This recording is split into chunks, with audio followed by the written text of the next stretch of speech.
So continuing on in the Great Hall, can you tell us a little bit about the back of the house and specifically this white door right here and what that is? Sure. So what we're looking at here is known as the ice room, or the, not really ice house, but and this room was built. It wasn't with the original structure that Springer constructed, but probably at some point a little later. And the reason we know that is because if you look in the butler's pantry, there's a window looking out that now has brick or stone behind it, which is the back of this. So, but this is what it's intended to be. It was to store ice, for summer, because of course there was no refrigeration for many years. And there were ponds just immediately east on the property that would capture water. They're fairly shallow, and so those could be used to have ice form in there, and then the ranch hands would literally saw the ice out. It would get a couple feet thick as a rule, so you would saw it into big blocks.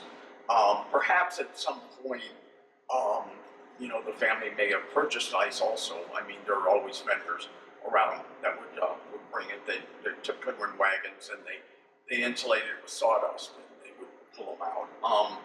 And this structure here, as you can see, this door, fairly heavily built in order again for insulation, and the height of this, of course, this floor now is higher than it was at one time, as we built this facility, but this height was actually right at the correct level for a wagon, a short wagon that could come in. They could just drop the gate, so to speak, and then just slide the ice, with a little chute into this area here, and they would store it here with the ice. Along with keeping the ice in there, sometimes they would also use it for refrigerating meats and a few things. There are shelves in here. You can see where things, would be placed. There's another door at the top here, and that actually was when the refrigeration systems started to come in, and some of the early ones, it was put in there. And then this probably was no longer an ice house, but it was cold storage. Root cellar is oftentimes something where that's buried in the ground. This one, of course, is attached to the house. You can see, of course, from the stone that can help us date, that this was built when there was an expansion put onto the building. And directly above it is servants' quarters and those areas in there. So we felt that it was important to go ahead and keep this. Besides this here, of course, people didn't have to crawl through this. There's an actual door, fairly short, but a door that goes in from the side there. This was the back of the house. Essentially, you can see this stone wall here. You see a stone wall on the other side, which is made out of different stone. And the house came in like this and then angled back, and there's a wall on the back side there, and there's a room behind that was essentially kind of a dining area or a eating area, probably for the help. It definitely wasn't the dining room where the main family would eat. And the reason that room was built, of course, was as servants started to be hired and arrive on the property, they needed to have places to function. And so that was their eating area. There's also the spiral staircase that wraps up and goes to the upper level, into the level that is the servants' quarters. And we'll visit the servants' quarters a little later. So this was built, servants' quarters, which are the bedrooms, were built above that. Some of that was an addition to the original longhouse. And when we go up there, we'll show you some of the roof lines that changed. Essentially, the original house was expanded out with a wing, if you will, want to call it that, for the servants' quarters themselves. The spiral staircase would allow servants to go up and down because there was a door on the upper level and a door down here, and they could basically remain hidden, somewhat silently doing their services in the house without having to walk through the main house and interrupt the family or their guests. And so when we came in here, we again did our best to try to preserve all that we could here.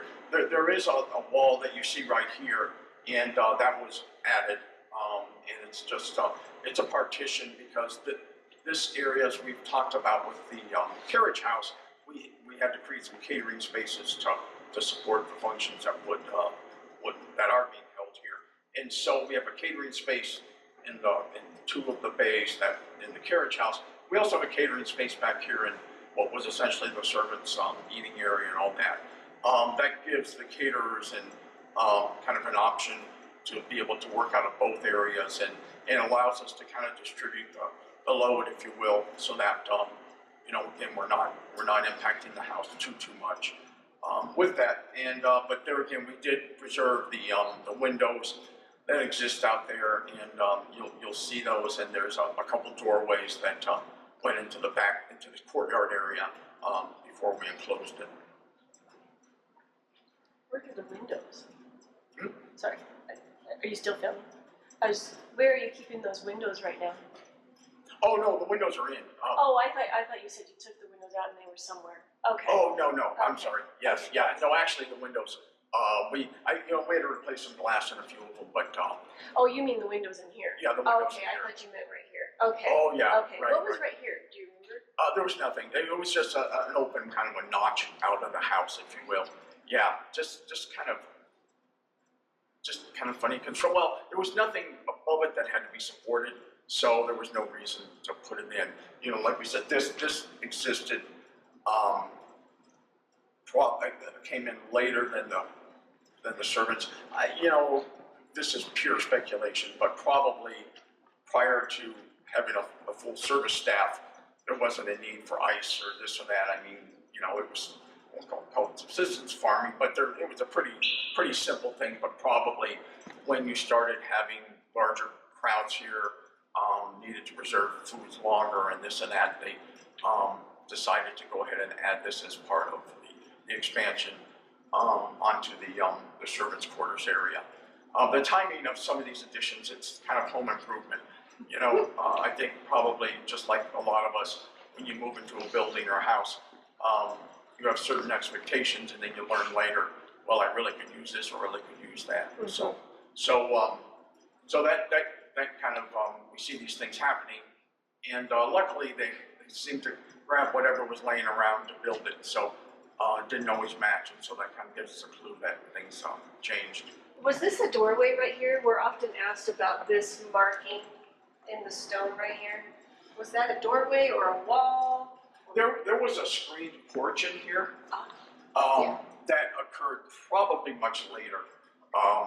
And in fact, if you look behind you, you'll see where the stone, there's a line down the stone where it was whitewashed on one side and it's natural stone on the other. So there was a screen porch that was put in. My sense would be probably even after Kistler, just sort of to kind of be able to kind of hang out on your deck, so to speak, but for the servants again. Okay. To do that. So originally it was kind of just a niche, like you said, went into these windows, Right. and right. then you think that porch was added on It was, later. yeah, right.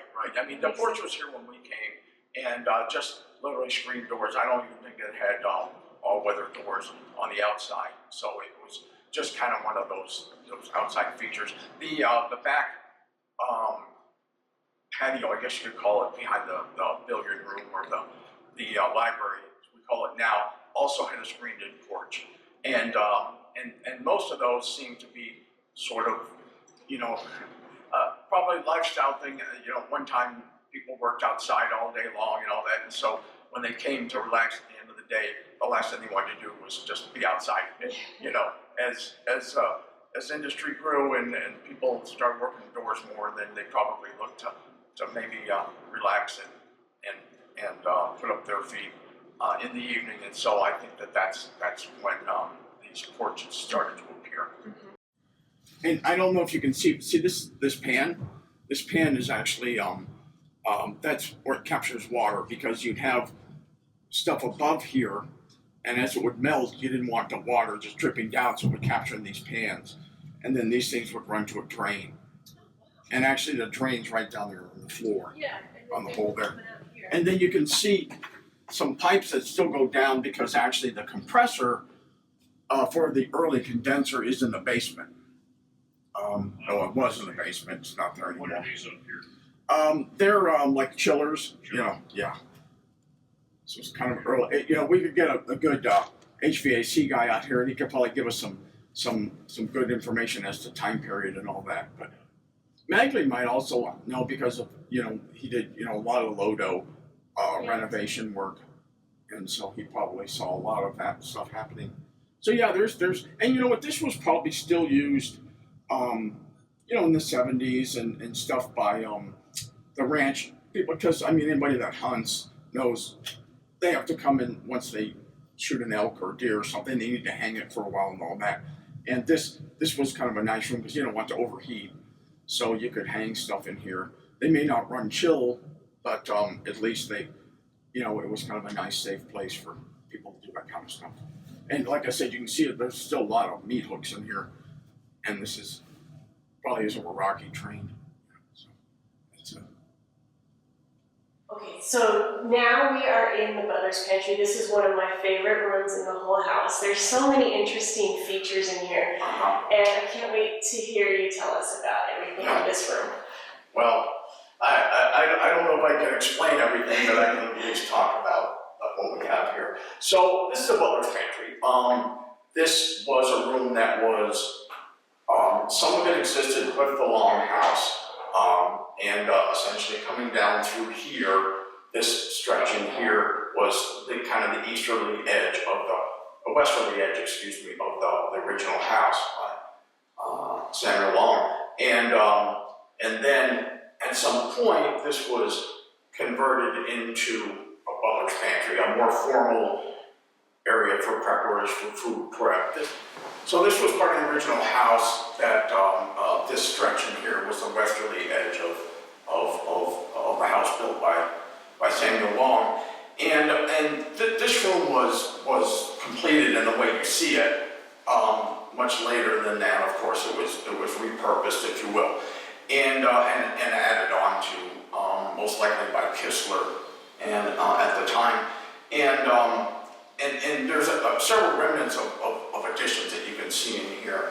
Probably one of the most notable is above here you see this kind of odd sweeping roof line.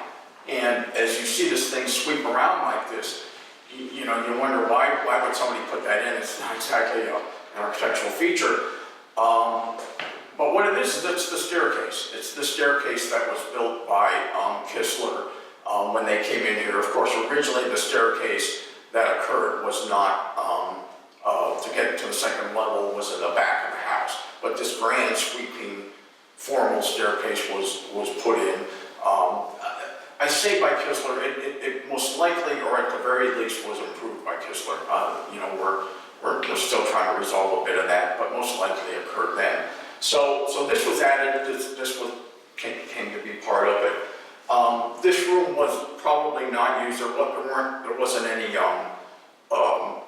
like fire or any stoves or anything that we had when we came in here. It could have at one time, but it may have been the area for preparation where the butlers got things ready to bring it out for formal dining. This sink here is a nickel sink, and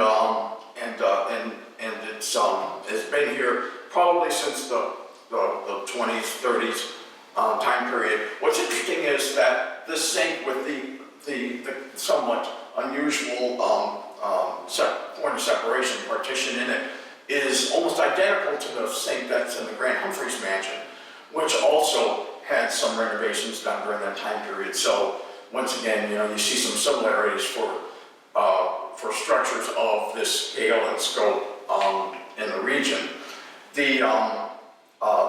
By then, electricity was available for this house. The tile that we have here is the tile that we had when Michigan Company, you know, obtained the property. Probably it's also from that time period, the 20s and 30s. Cabinets in here, again, they were more for china and formal stuff. They really probably did not keep utensils in here. There is plumbing and there was plumbing in order with running water, for the help to use this.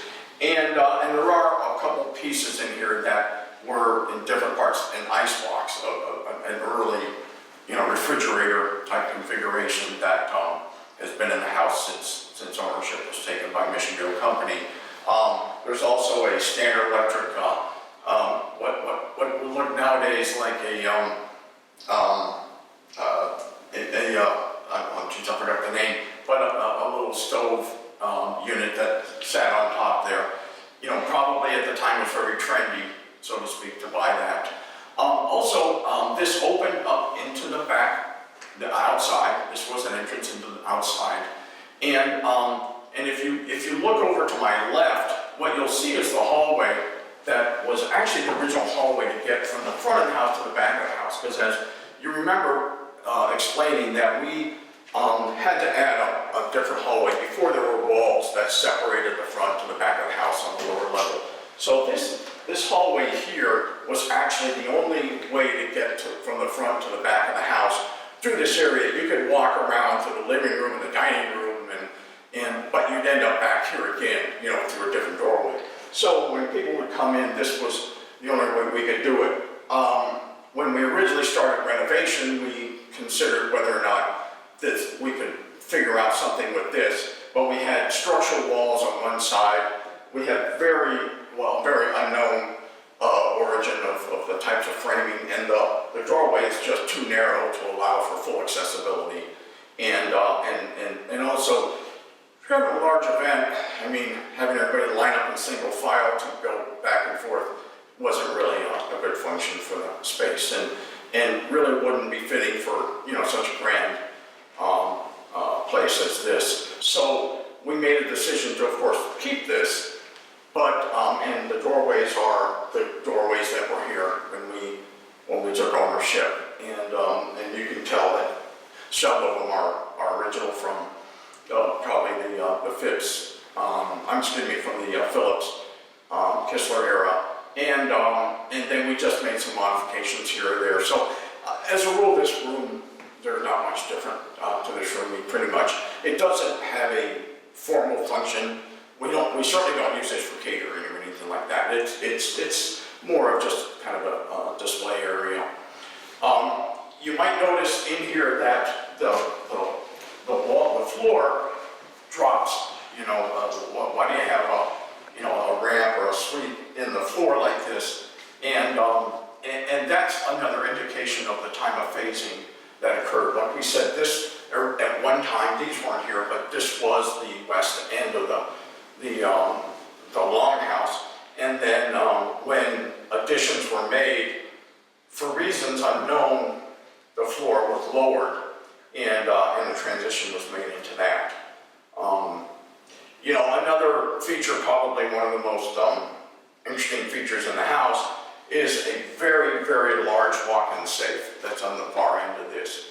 And there are a wide range of theories as to why the safe exists. And most likely it was not here for the owners to hide their money or put their money. There's actually a large personal safe, if you will call it. It sits about 3.5 feet high, and it's what you would typically see for a family during that time that would use if they wanted to keep their own money in there, and that's upstairs. But here, this exists, and if you look at what it was used for when we took ownership, when Mission View took ownership, it was actually used. There's a lot of drawers in there, and so it would appear that it was for fine linens and china and silver that was used in the formal dining. I hate to say it, but probably the owners had to always be a little concerned about. There's a lot of help coming in and out of the house at times, and they needed to be worried about somebody putting a silver spoon in their pocket, and so this vault exists for that. Maybe it had another purpose. We're not aware of it offhand, but it's a large walk-in vault. And one of the things we did do, it actually worked. It was locked, if you will, when we got here, written on the inside of one of the cabinets, except in reverse order, just to, sort of, but we needed to be concerned about the fact that somebody maybe playing a joke or something would lock somebody in there. So we brought in a locksmith and they disabled the locking mechanism, the actual a device that you would turn to make the bars engage and lock it up. So it won't close formally that way, but still a very impressive structure.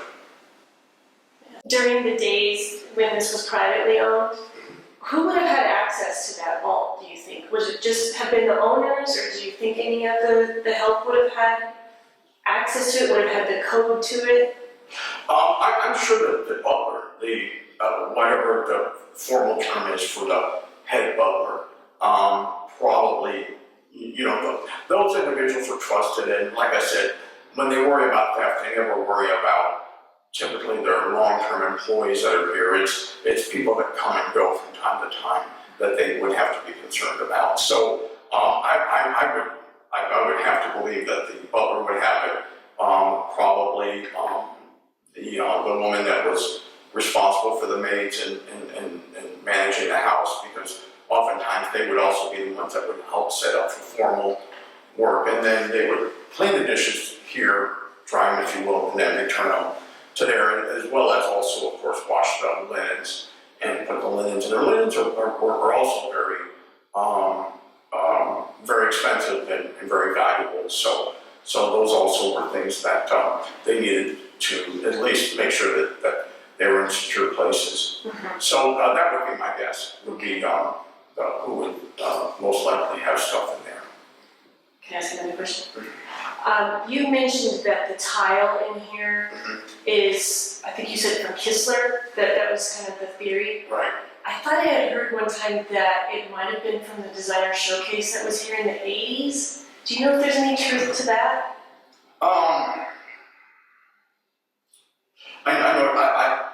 To my knowledge, changes like this were not made, but I would have to. But we might be able to look. There was a painting, I guess you could call it, kind of a somewhat of a ranch theme, and that was tied in with this, and that was definitely from the Designer Showcase. And I know that they, as I remember from the brochures and stuff, that they did put, they dressed this up, but I don't believe the titles were put in as part of the Designer Showcase. But it's I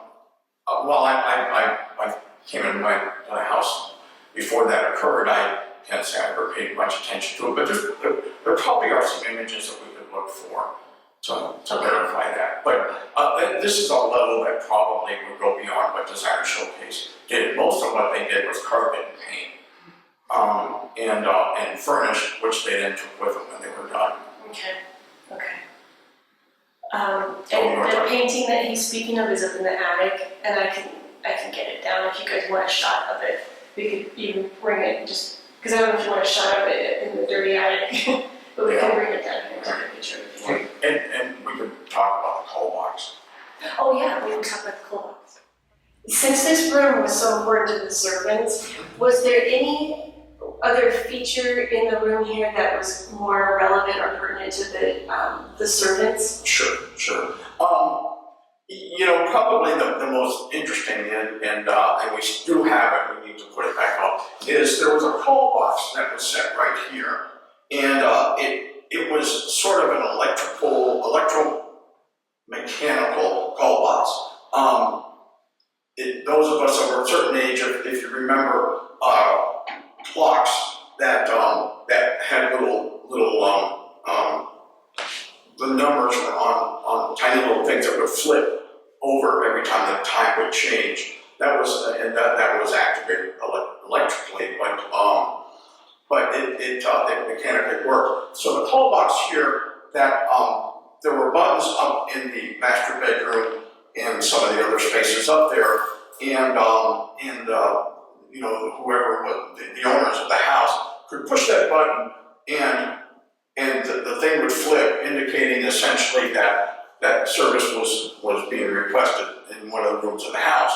And the call box is not very big, it's got these little levers on it, and it had the names at the time, of course, Phipps family owned it, so it said Mr. Phipps, Mrs. Phipps, and a couple of the other spaces up there. And so we do still have that. There's electrical wiring that came out up in there, and we just haven't put it back in here, but we definitely could. So servants would get a call from that. They typically then would, if by habit they may know that it was, a certain time of night that somebody wanted tea or whatever, or there was another request, they would then leave here. They would not go up the main staircase. They would leave here, go across the kitchen area that's now a hallway, and go up the spiral staircase, get whatever they needed, of course, and go up the spiral staircase, and go into the main part of the house from a doorway that is in the second level as you get to the top of the stairway. And so it was a nice feature, allowed. Certainly that was more civilized than just yelling down the hall or something to get somebody, because of course servants were very important, but they also they also needed to be hidden, if you will, and so the owners certainly didn't want them just standing around waiting for a command and frankly being part of their private conversations. So this was a way that they could call the servants up to do that.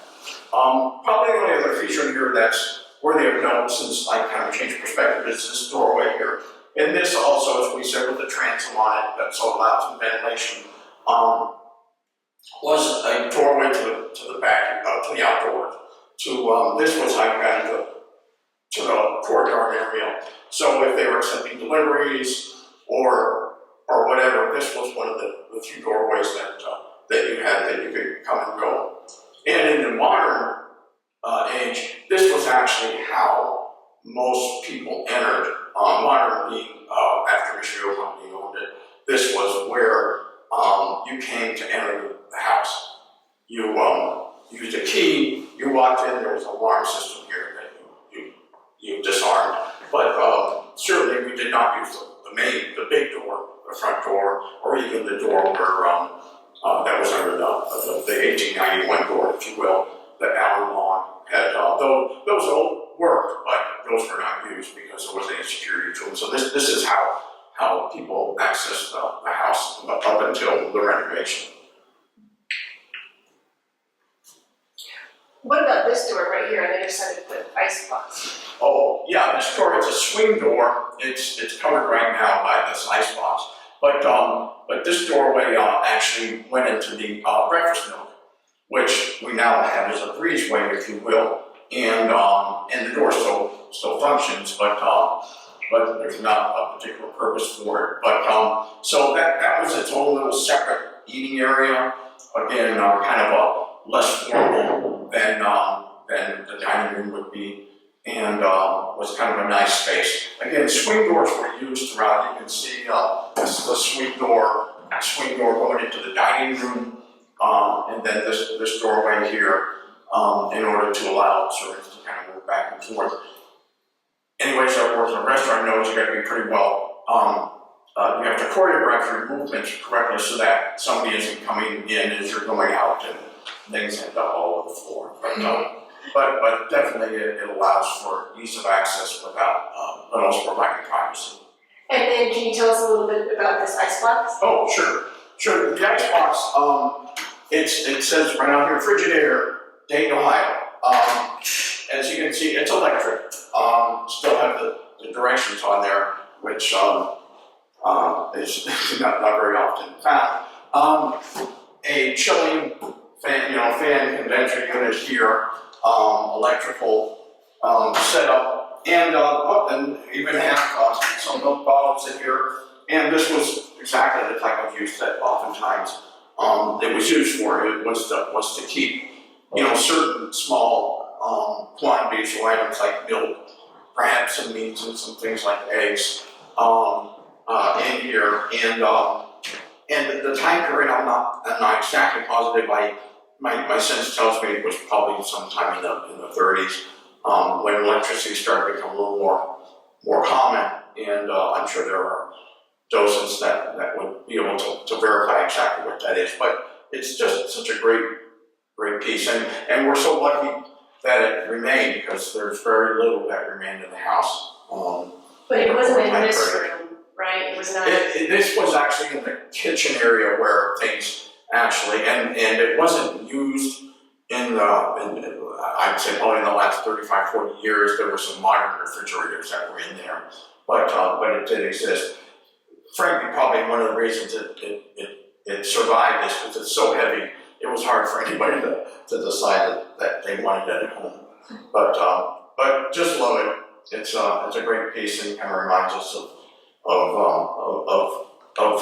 the modern conveniences, appliances that occurred in. And like I said, this is only one of the only pieces that remains in the house. So here we are, the vault that I've spoken about in the butler's pantry. As you can see, it's a rather formidable structure here. There's a combination dial there. It's locked right now, as I said, just for safety. It did operate and could operate again, but for obvious reasons, we'd rather not. The latch that would then turn it. The door is extremely heavy, all steel. You can see the heavy rods, bolts that would engage into the wall. And then as you look into it, there's actually a set of interior doors also.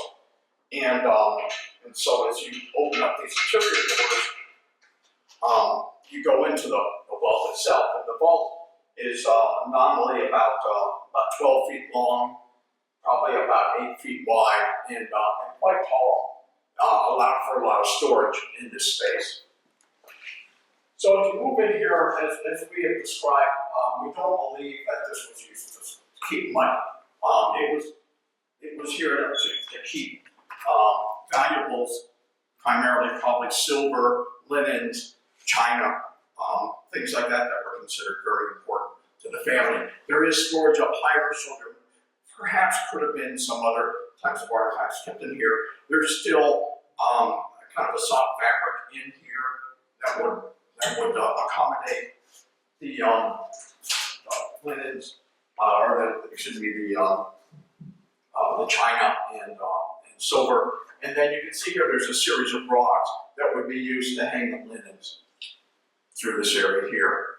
The electrical for it, there's actually push button electrical still in here that you use to which is an indication of some of the earliest electrical systems in here. A lot of work for linens and silver, but perhaps there was an important reason for it. And some people had made references that this was somehow a safe house or something and that just doesn't, history just doesn't play into that very much. Certainly when this house was built, there were no particular issues with population in the area, and also there's no way of getting out of it. So obviously you can't lock yourself in and not be able to get out. So, but again, quite the interesting, certainly largest vault we've seen around. So we're upstairs now. We're in what we call today the historic bedrooms. From what I understand, some of the older parts of the house. Right. And why don't you tell us about the room that we're in right now? Okay, sure. As you said, this is some of the oldest part of the house, and this is probably the original bedroom, or one of the original bedrooms that occurred when Alan Long built the house. This wall, this place I'm standing in here, was the western edge of the house at one time. This extension occurred when the turret was built, and that was built by John Springer.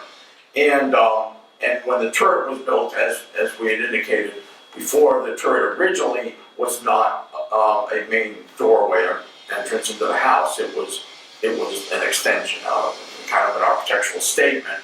And this bedroom was added or expanded as part of that, along with some of the bedrooms to the west here that became the master bedrooms.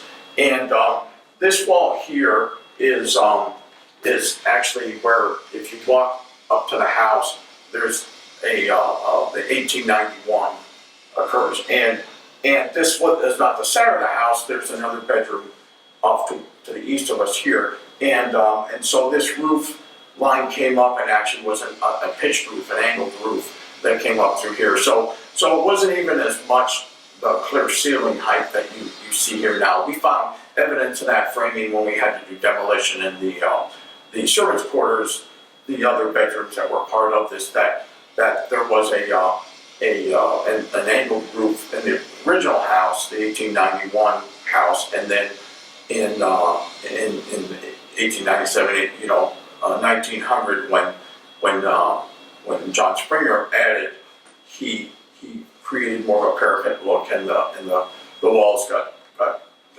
more square, so to speak. But this room itself, as we said, was a bedroom, was probably the master bedroom for Alan Long, and he gave you the best view out to the front door. I mean, it was, if you will, sort of the preferred location for a bedroom in the house here itself.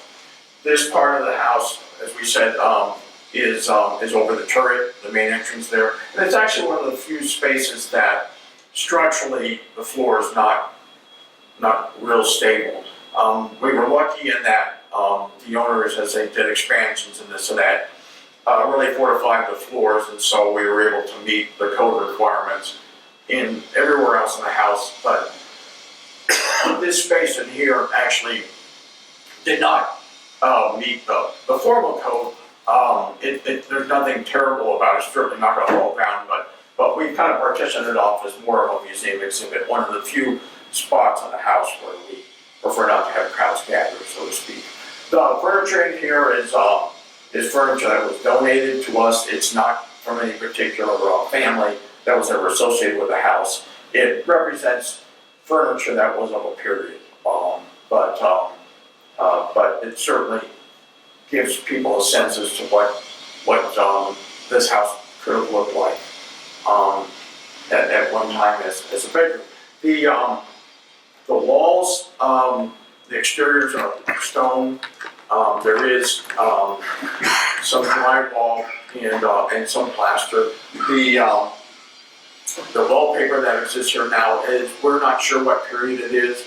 It's obviously not modern, but and it is actual paper. It's not vinyl or anything like that, so that gives us a certain sense. But once again, we decided to leave this remaining because it was a good treatment of the site itself.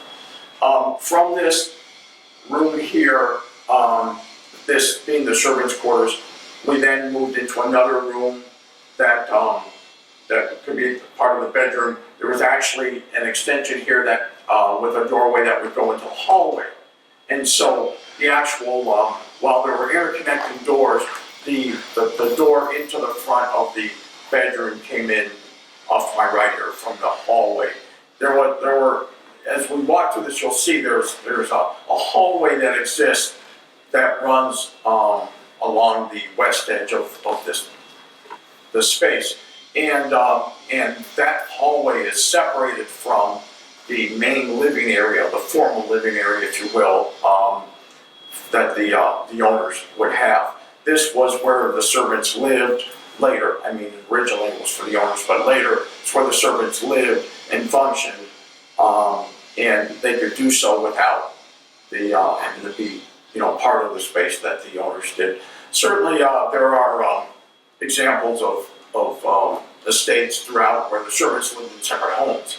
And in this particular instance, that didn't exist. Probably it was just as frugal to keep them in the same space. Didn't have to heat two spaces, didn't have to build two spaces, and they had extra space. It's a massive structure, so it became somewhat of a convenient, and certainly they were on call 24/7. So it's probably the easiest way to have your servants available whenever you want. So we'll walk through this space now. the servants' quarters, as we talk about it, there's 2 bedrooms here that we've preserved, if you will. Other than that, the rest of it has been repurposed. And the reason for that is because structurally, there was a lot of work that needed to be done. While I said that this was one of the only spaces we had that, we did actually have it also in the very back where there were bedrooms, where we actually had to demolish the floor, the second floor, and put in a new floor for that because it functioned at the time, but over decades, lack of maintenance and everything, it had rotted out. And also, there were some fairly liberal steps taken when it was built, and it was a little too, we could have reinforced it, but it was just more effective just building a new floor altogether. But as we moved through here, we ended up trying to do what we could do to preserve the space, but we did lose things. We lost a bathroom here, we lost, we took a bedroom, we've repurposed it as a meeting room. The hallway pretty much exists in the condition it was, or in the shape of what it was at one time. We built a ramp, and then of course we put an elevator in here, which is where the bathroom was that I made reference to.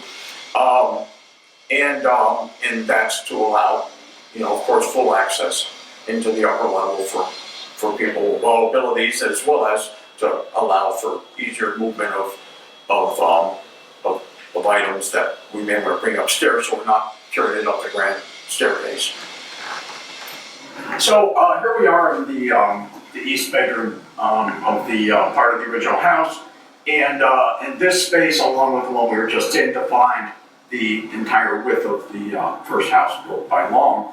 And although, as I explained, the ceilings were a bit different. It was more of a pitched. You didn't live in the attic, but you definitely understood that you had a roof line that went up to a peak here.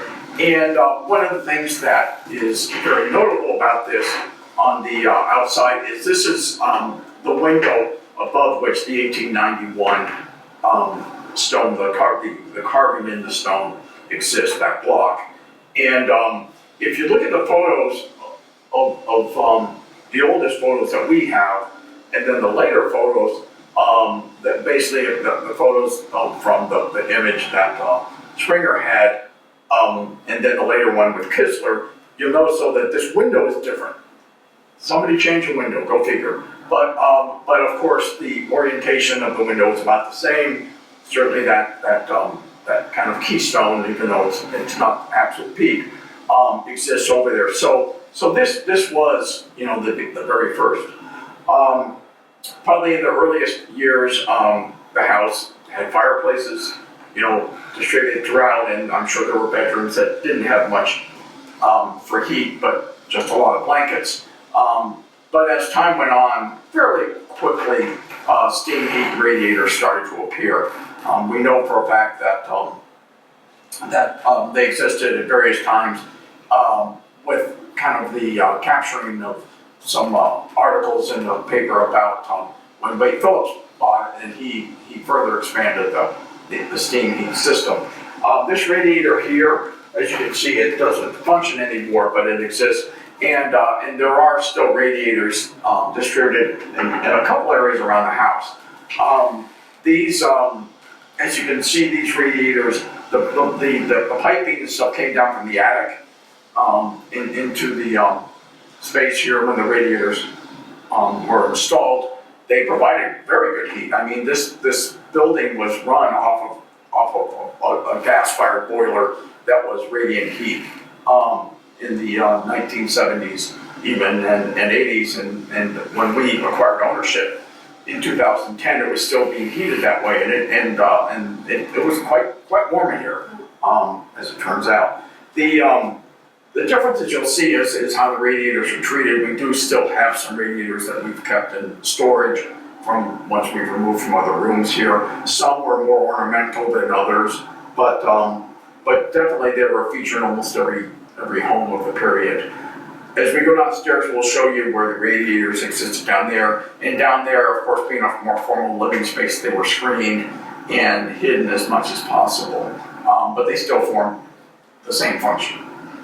Other things of note of this room are essentially, the room has some drywall, which indicates some modern construction or some modern modifications, as well as plaster on the exterior walls. And throughout the house, very much in the upstairs, there's a lot of plaster that existed throughout. As we move through here, you can see the doorways, which still have keys on, or locks on them that can use a skeleton key, and we've kept that. So I mean, those are definitely from a period of time. And these later, as we said, these were the owner's bedrooms until they were converted and then used by the servants, and allowed them to move back and forth through here. As we leave this and we move into what is now a bit of a hallway, you'll find the elevator, and the elevator actually now occupies a space where there was a bathroom in there, and the bathroom was pink and bright pink, and it had plastic tile. All the fixtures were pink, the bathtub, the sink, and the tiles were a pink plastic tile, which to my understanding was all the rage in the 30s and 40s. And we saw that also there was another bathroom that was redone on the back of the house that had yellow plastic tiles to it. So, and we've kept a large number of them. So, certainly not of the period that Frank Kistler, but at a time period somewhere in there were a variety of renovations that occurred. So you mentioned that this room and then about halfway through in this other room here to the west would have been the width of Samuel Long's house. Yes. Is it your belief, and the renovators' belief that this was one big open room up here that belonged to Long, or do you think that it was sectioned off into different rooms, kind of like it is now? Do you have any theories on that? We believe there was some sectioning that occurred in here. Okay. They maybe not to the level that we saw now. Like probably this was all one bedroom here, because this is a drywall, and the bedroom itself, it would have been somewhat large, but not inordinately large. But as we moved through some of the others, we found a lot of plaster construction, and we think that probably there was some separation, probably for heating purposes, but for no other reason, just to allow them to not have to heat an entire space with a fireplace or something like that. Okay. But I don't have any evidence that proves it one way or the other, unfortunately. Okay. And it would be interesting to find out more information about that. And when Long built this house, it was the only image we have is in a book, History of Douglas County, and Josephine Marr, and it would be wonderful if we were able to just get a little bit more information about what he was doing, while he was here, other than farming. We're now in the hallway of what would have been the servants' area at the house, between a couple of the bedrooms here. And can't help noticing this elevator here, very modern addition to the building, probably not here during the private ownership of the building. So if you could tell us a little bit about how that developed and why, and stories related to that. Well, we this space, as we talked about, generally referred to the whole area as the servants' quarters. And we had to identify, below us, of course, was the main hallway that went through. We needed to identify a space where we could put an elevator in. And we wanted it to be, accessible, available, but as not as obtrusive as some of the other spots. And so we were able to find a location here. We actually considered, when we were back in the vault, we actually considered whether or not we could have put an elevator in where the vault was, and learned that those walls were just massively thick with concrete and construction. So didn't make sense. This did make sense. This space in here also was in considerable disrepair. There was a hallway that existed here, along with another hallway that exists off to my left on the other side of this wall. The hallway to the wall there was the final access, if you will, for the servants to get into the living quarters to provide, whatever was needed by the owners. These areas in here were where they lived. Hallway here, and then this space in here was actually a bathroom.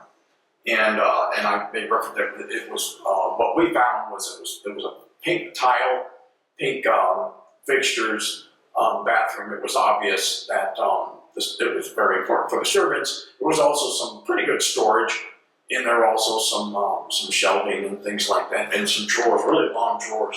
But anyways, there are a lot of bathrooms in this house, so that one was necessary for this. So we placed this like that. We also, in the hallway that leads up to the portal that goes into the sitting room, we did, even though we kept the hallway exactly in the same proportions that it was before, there was a step down from the main living area that came into the servants' quarters, and of course for those that would like to use wheelchairs or any other type of access, we needed to have something that didn't have steps in it. So we ramped that hallway up now, and so that's how people can access it and come up. And for the first time, we're able to provide full access to the entire mansion, which never existed before that. So behind me is a doorway for another bedroom, and this is a bedroom that's now a meeting room. However, the space of it is exactly in the same shape as what we found it before, but we did have to do quite a bit of demolition in here in order to kind of bring things in, bring modern utilities and conveniences in here. These are the spaces, and I have photos to show when we were removing the ceilings in here. This is where we found the wood that was extended up, the framing trusses, if you will, that formed the peak of the original house that was built by Alan Long. And what we found is they went up a little ways and then they were cut flat. And that's because when Springer came in and did his work, he made the entire upper roof flat. And it wasn't until much later that the peak roof returned when Frank Kistler did the renovation. But that's a different set of framing. So once again, having some stepped renovations in here, and certainly each owner not removing everything has given us some great clues as to the chronology of the building itself. The walls on the east to us there, those are all framed. There's no stone on these particular upper level ones, and that also was because at one time those east walls over here didn't come up as high. So when the house was made more, these upper bedrooms were made more better height, better clearance. Walls were built up there, and windows were installed, but not the stone that we saw in the original house itself. So we can work our way through here, and we have another bedroom. What we do have in here also is the remnant of a chimney, which you can see, and this was actually probably one of the earliest chimneys that existed for probably a cook stove of some type that came up from the kitchen area on the first floor. And this chimney now is in the hallway. It's actually framed in, it's not stone, in the main hallway as you walk from the front of the house into the Great Hall. And do we believe that was Samuel Long's chimney? Yeah, we believe it was one of the chimneys that came with his house. Okay. And interestingly enough, we'll have to go up the attic at some point, but there's several chimneys that come up from there. Not all of them go all the way to the top anymore. Some of them, several of them could function still. Some of them in the front of the house, in the living room, and in the entry, and in the solarium. But some of these others were no longer function. Some of them were capped off, and some of them were actually adjusted. You can actually see the material changes, the brick changes, and there are some of them that literally have a jog in them in order to match up the roof line that was being built by a later owner. And what used to be one of the servants' bedrooms, right? Now it's kind of our client meeting sort of conference room in here. We have a lot of meetings in here. But you know, this chimney, this is what you were speaking of when we were out in the hall here, that blue chimney. If you could tell us, you know, point that out to us, maybe tell us a little bit of what took place in this room during the renovation. Right. So this room again was another bedroom that existed. The walls in this were all plaster, and as we came in, we needed to reconfigure a lot, and we had to remove the ceiling in order to rebuild it. And in this space is where we first discovered the framing, how the framing had changed for the roof line, and that told us what we suspected, which is that, you know, this was part of the original space that Long constructed in here. This chimney, as we made reference earlier, goes all the way down to the main level. It was a cook stove chimney that existed probably for, you know, in the kitchen itself. It may also have served as a chimney for, let's say, maybe not a fireplace, but a potbelly stove type of thing. You can see that where that plate is, that actually would have been a vent pipe that would have gone in and gone into there. So this space probably was heated by more of a potbelly, a cast iron stove, as opposed to an open fireplace per se. And generally this space exists. On the other side of it is the hallway that runs up into the main living area itself. Another doorway here that goes into a hallway that leads into the back space, which is where the final set of servants' quarters bedrooms are. I will say that while we have pictures of it, we don't have a lot to show of the, we can show you the space that's now an administrative space where the other servants' quarters bedrooms are, but the quality of these bedrooms is immensely better than those. Those were just, they were originally built in very poor conditions. They were not insulated. They were very small, and at least these had the benefit of being part of an original construction and probably had, you know, just much better insulating quality, so to speak, than that. Who occupied these spaces, we don't really know, or at least I don't know. There may be somebody that might know that, but and at times these could have been other spaces. I mean, I'm not sure how large the wait staff or servant staff was throughout there. I know that in talking with a gentleman whose father was the ranch foreman for Wade Phillips, he indicated that when the transition went from Phillips to Kistler, that the existing staff, the house staff, were let go, and because Kistler's wife, I believe, you know, they already lived in Denver, and they had people that they wanted to bring in otherwise. So don't know the size, but I do know that there was a decent level of help that helped support this big structure.